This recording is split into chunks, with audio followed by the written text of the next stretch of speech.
રાજકોટ શહેર ભાજપનો વધુ એક માસ્ટર સ્ટ્રોક નરેશ પટેલ બાદ હવે મવલેશ ઉકાણી સાથે ભાજપ ઉમેદવારોની મુલાકાત। રાજકોટ સિત્સર ઉમિયાધામના પ્રમુખ મવલેશભાઈ ઉકાણી સાથે મુલાકાત। મવલેશભાઈ ઉકાણી સૌરાષ્ટ્ર પાટીદાર સમાજના આગેવાન। રાજકોટ શહેરમાં અલગ અલગ વોર્ડમાં કડવા પાટીદાર મતદાર નિર્ણાયક। વોર્ડ નંબર 8, 9, 10 અને 11 માં સૌથી વધારે કડવા પાટીદાર મતદાર છે। ત્યારે રાજકોટ સિત્સર ઉમિયાધામના પ્રમુખ મવલેશ ઉકાણી સાથે મુલાકાત કરવામાં આવી છે। મવલેશભાઈ ઉકાણી સૌરાષ્ટ્ર પાટીદાર સમાજના આગેવાન। વધુ માહિતી સાથે સંવાદદાતા પરાક્રમસિંહ જોડાયા છે। જે પરાક્રમસિંહ, ભાજપનો વધુ એક માસ્ટર સ્ટ્રોક, શું વધારે વિગત?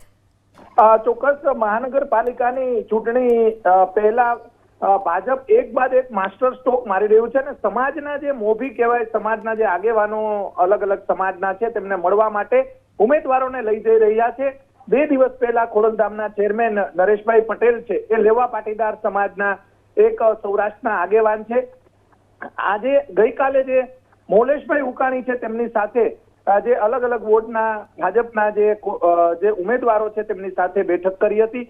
દ્રશ્યોમાં પણ જોઈ શકાય છે કે મવલેશભાઈ ઉકાણી એક અગ્રણી ઉદ્યોગપતિ છે, સાથે સાથે કડવા પાટીદાર સમાજના એક આગેવાન અને મોભી પણ છે। અલગ અલગ સામાજિક સંસ્થાઓ ઉમિયાધામ સિત્સરના પ્રમુખ પણ છે અને તેમને પોતાના સમાજની અંદર, તેમના સમાજની અંદર, કડવા પાટીદાર સમાજની અંદર તેનું ખૂબ મોટું નામ છે। ત્યારે ભાજપના જે સંગઠનના હોદ્દેદારો અને ઉમેદવારો છે તેમના પ્રયાસોથી તેમની સાથે મુલાકાત કરવામાં આવી છે। રાજકીય રીતે એક મુલાકાત માત્ર રાજકોટ નહીં, સૌરાષ્ટ્રની અંદર જે ચૂંટણી યોજાવાની છે તેને લઈને આ મુલાકાતના દ્રશ્યો છે તે ખૂબ મોટા સાબિત થાય તેવું કહી શકાય। મહાનગરપાલિકાની ચૂંટણી આગામી 26 તારીખે યોજાવાની છે।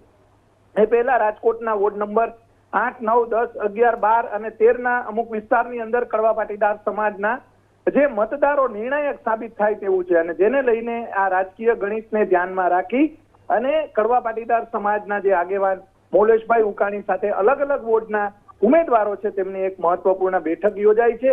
રાજકીય રીતે આ બેઠક એક મોટી સાબિત થાય તેવી પૂરેપૂરી શક્યતાઓ છે। જી પરાક્રમસિંહ, માહિતી બદલ આભાર।